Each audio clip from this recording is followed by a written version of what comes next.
In the name of Allah, the most merciful, the most beneficent. Assalamu alaikum wa rahmatullahi wa barakatuh. How are you, lovely students? I hope you all are doing well. This is Pakistan International School Thai's virtual learning class for the subject Science for grade 6. We are studying chapter number 3, photosynthesis and respiration. So our today's topic is about factors affecting photosynthesis and structure of leaf.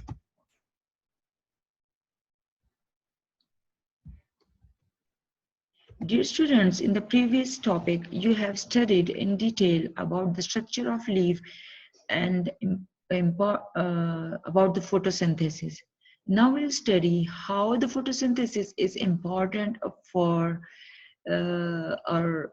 us as well as for all living organisms. So if we see, photosynthesis is one of the most important chemical changes that take place in our world. If photosynthesis did not take place, nearly all living things would die. So products of photosynthesis, what we have studied about them? What were the products? Products means the things which plants make by photosynthesis. This is glucose and oxygen.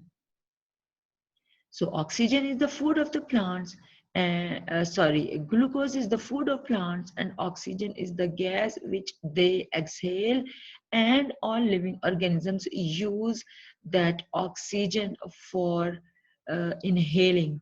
So all living things use both of the products in respiration to produce energy.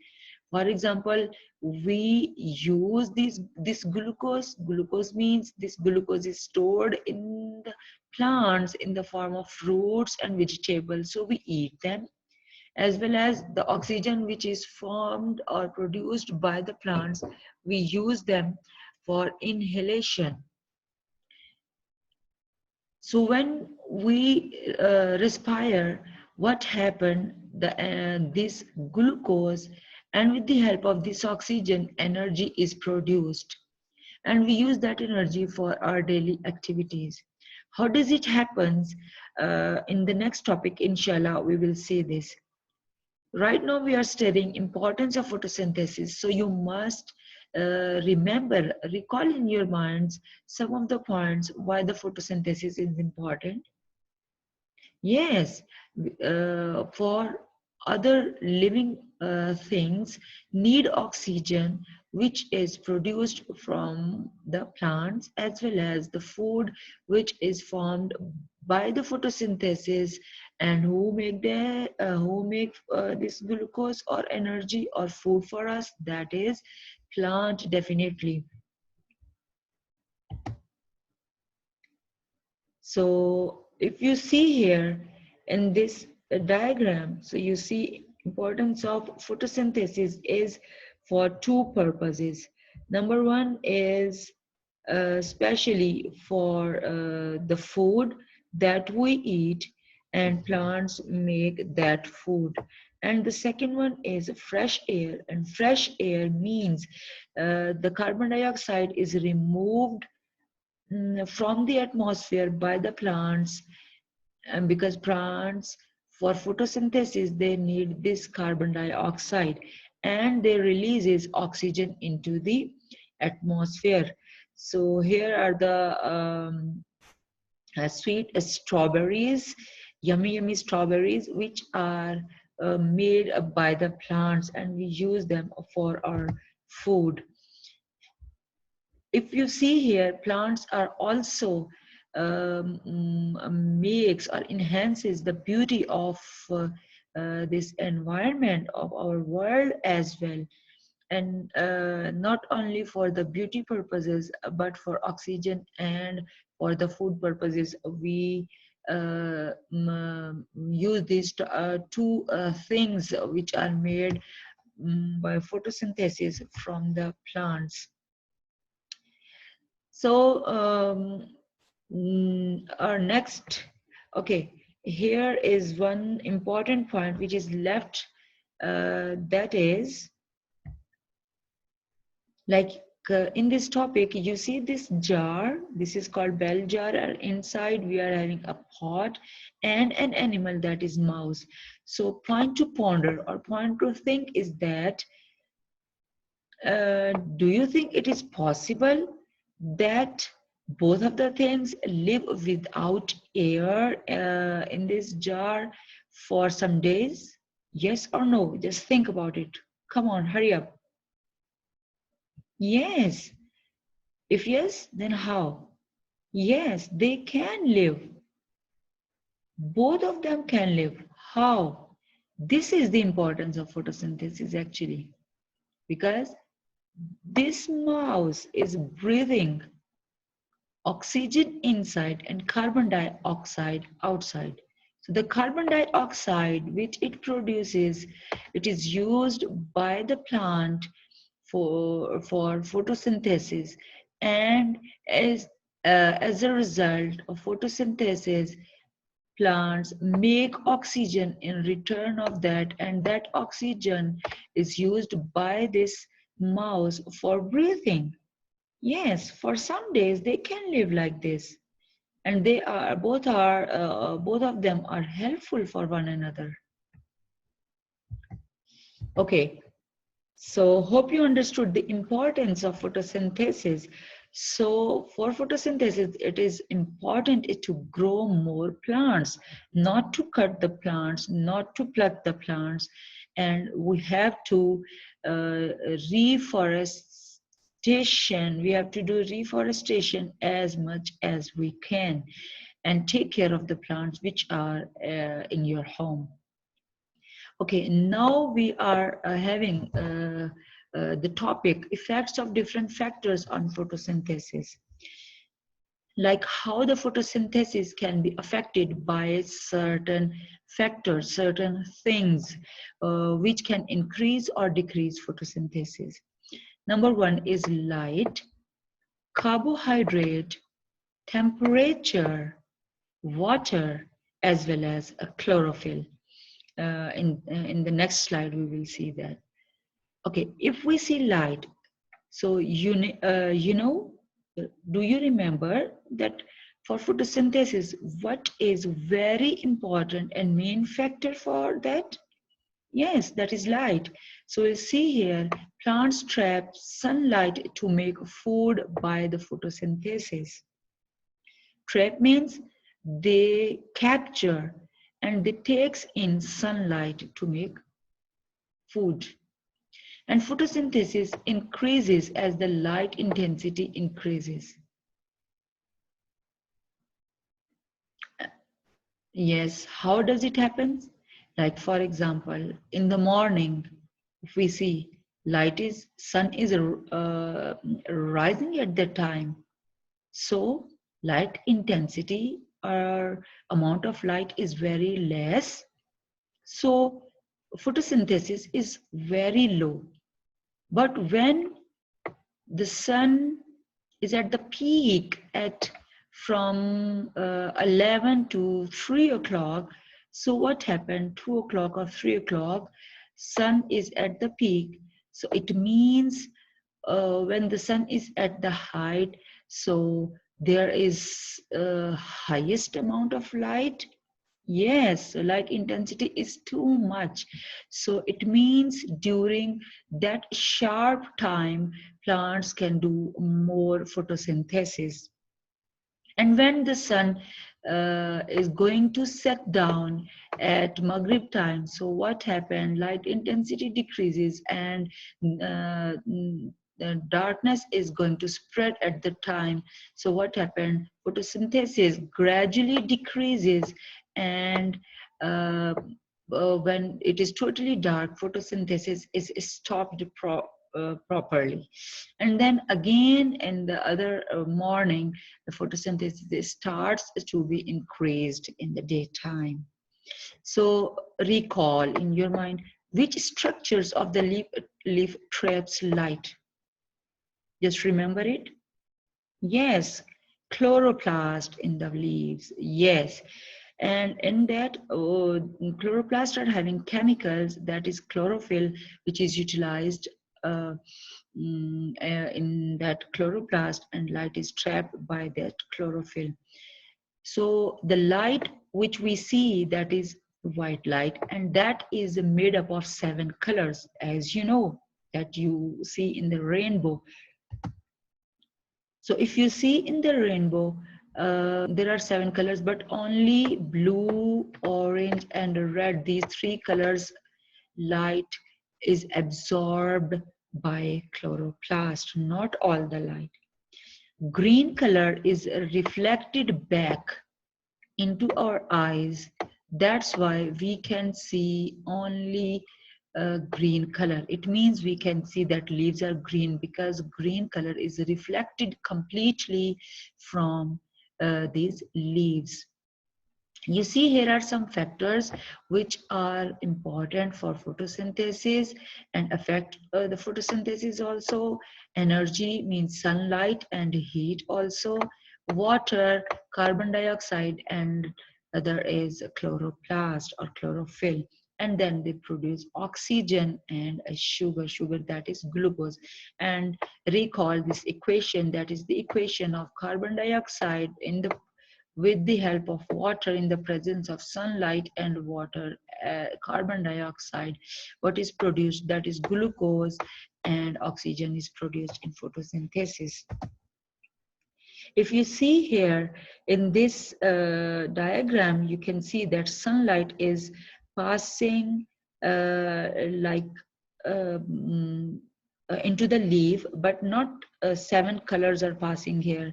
Most probably that blue is the highest intensity, and red as well, and with the red there is orange also, which is absorbed by the chlorophyll. And green is not absorbed, but actually it is reflected back into our eyes. That's why we can see the leaves are green. If you see here in this diagram, that we have seen that blue, orange, and red colors are absorbed mostly. So this is blue color, darker and lighter blue color, as well as from here, orange and red, they are high peak. It means they are absorbed more. And you see this is green, and this yellowish is not absorbed into the leaf. Now you'll see carbon dioxide. If you see carbon dioxide, which plants absorb from air, is essential component of photosynthesis. The rate of photosynthesis increases with increasing carbon dioxide level. Plants increase that photosynthesis if carbon dioxide is more in amount in the atmosphere. So the level of carbon dioxide in the air is, this is authentic and understood amount of the carbon dioxide which is always present in the atmosphere. Although carbon dioxide is increasing in the atmosphere, due to that we are having more temperature on the earth, and our total temperature of the earth is changing. But the like average amount of 0.03 to 0.04% is present in the air uh, around our earth. So plants use this carbon dioxide. So this amount must be present to absorb more through the plants. As well as if more carbon dioxide will increase, so definitely a higher amount of anything that is dangerous for living organisms. We'll talk about our third factor, that is temperature. So as human beings, that plants also can bear a required amount or a normal or average amount of temperature. So the faster, the higher the temperature, the faster the process of photosynthesis. Like in summer, up to, like, this is a spring season. So in spring season, the temperature is about 25 to 35 degree, and up to the May it is up to 35 degrees. So plants can grow well, and they do uh, more photosynthesis. But what happened if the temperature falls below 0 degrees centigrade and above 40 degrees centigrade? That is not suitable for plants growth, and plants photosynthesis cannot occur. So at 0 degree, we know that this is freezing temperature of water. So water which is present in the plants, that can freeze. So the plants cannot grow, and photosynthesis cannot occur, and the plants can die. So if we see 40 degree is too much temperature, so in that human beings hardly survive. So plants can also hardly bear this temperature. And in desert, temperature is of 40 degree and more than this. So there are very less plants over there, and the plant's structure is different as well to bear the temperature. They are having sharp needle-like leaves like cactus. So our next factor is water. Very, very important. Without that, no living organism can survive. So water is also one of the raw materials for photosynthesis, and it is required in limited amount. If you water the plant on regular basis but at a specific time, so it is helpful for that. But if you just give the plants that water in more amount and more time per day, so that will be lethal for that plant. Like in summer, the plants need more water. In winter, they need less water. So according to that, if we give water to the plant, they can survive. Otherwise, they can die. Our next very important factor for photosynthesis, that is chlorophyll.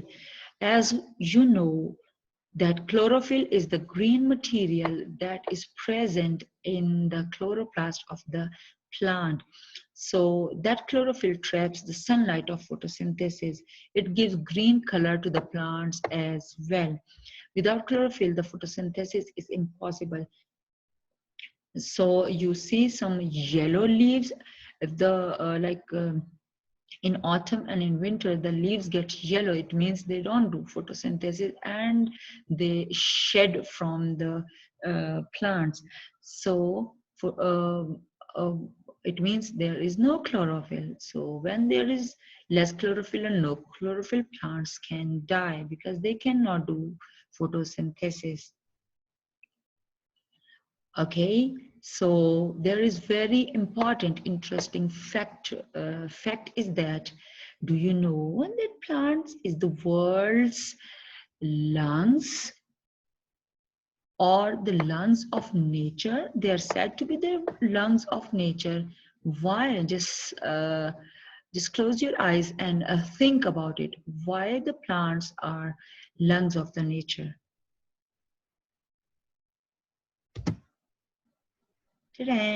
Like this, that like human beings, because human beings and other living organisms are having lungs. So these lungs are used to respire, take in oxygen and take out carbon dioxide. So like that, plants produce oxygen and decrease carbon dioxide in the air. Likewise, lungs decrease carbon dioxide from our body and increase oxygen rate in our body. So lungs clean the environment of our body. Because they remove carbon dioxide. Likewise, the plants also remove carbon dioxide from the atmosphere, bad air from the atmosphere, and they make the air fresh, isn't it? So they release oxygen in the atmosphere. That's why they're called lungs of the nature. Yes, I hope you understood. Okay, let's come to the next point, that is a structure of leaf is well suited to photosynthesis. We have studied internal structure of the leaf. for photosynthesis. Now we will see how the structure of leaf is suitable for photosynthesis. Like if the leaf is broad, or the leaf is thin or thick or narrow, or what type of characters the leaf is having, which makes the photosynthesis suitable. So the first point is what? Most leaves have a flat blade to absorb maximum light. Flat blade means they are flat. Flat means straight and flat. If you see this leaf, this is so flat so that it can absorb more and more sunlight to do more photosynthesis. And blade means it is like very thin flat structure. Number two, leaves are thin. Yes, they are very thin, as we have seen before its internal structure, so that carbon dioxide and light can reach to the inner cells easily. So the cells which are present here, mesophyll cells, as well as the carbon dioxide and oxygen through stomata can pass in and out easily. That's why they are very thin. So it means nature has made the leaves like this so that they can do more photosynthesis for their survival and for other human beings, other living organisms survival as well. Number third is leaves have large number of stomata in the lower epidermis. Yes, if you see this lower epidermis, it is rough. So rough appearance seems to be for what reason? That it is having lots of stomata inside it, like lots of pores under it. These pores are used to inhale more carbon dioxide and exhale more oxygen, as well as to take out more water vapors through these stomata. Number four, a thick layer of mesophyll cells make enough food for the plant. If you have seen before, the mesophyll cells, there are two types of mesophyll cells, palisade and spongy mesophyll cells. So all do photosynthesis. So that layer is thick, although the leaves are thin, but the layers of mesophyll cells are thick. It means lots of cells are present inside it, because mesophyll cells are having chloroplast. Chloroplast is having chlorophyll, and more chlorophyll means more photosynthesis. We'll see the next last point, vascular bundle. Yes, in the structure we have seen vascular bundles, means vascular, it is having vessels also, like veins. They spread like veins, and they make the network to carry water and to the photosynthesized cells as glucose away from them. So as you know, what are these? Yes, they are xylem and phloem. Like these are veins. The lines are called veins, and the central line is called midrib. So they spread in whole of the leaves to spread water and food in whole of the plant body. So point to think is, what would happen especially to the amount of oxygen in the air if photosynthesis is stopped? This is your assignment for Wednesday. You just give me the answer. If there will be um, no photosynthesis, so what will happen to the amount of oxygen in the air? It will decrease or increase. Let's talk about a structure of a leaf is suitable for photosynthesis. There is elaborated a diagram we can see through this. This is a sharp and flat blade. This whole leaf is a blade. This is midrib, and these all are veins. They spread all around to distribute water as well as a food to all the plant, all the leaf as well as to the plant. If you see the other diagram, the photosynthesis, yes, you can see this is upper cuticle and lower cuticle. These are stomata. This is vascular bundle, xylem and phloem, and these are thick layer of mesophyll cells, palisade and spongy mesophyll cells, and thick layer means, and this is that flat blade of the leaves, so it means more sunlight can be trapped by these chloroplasts and more photosynthesis can be occurred. This is very good diagram to understand the internal structure of the leaf as well. Oh, yes, my dear students, that is for today, and I hope you love science and you enjoy to study science. Wish you all the best. I will see you in the next lecture, inshallah.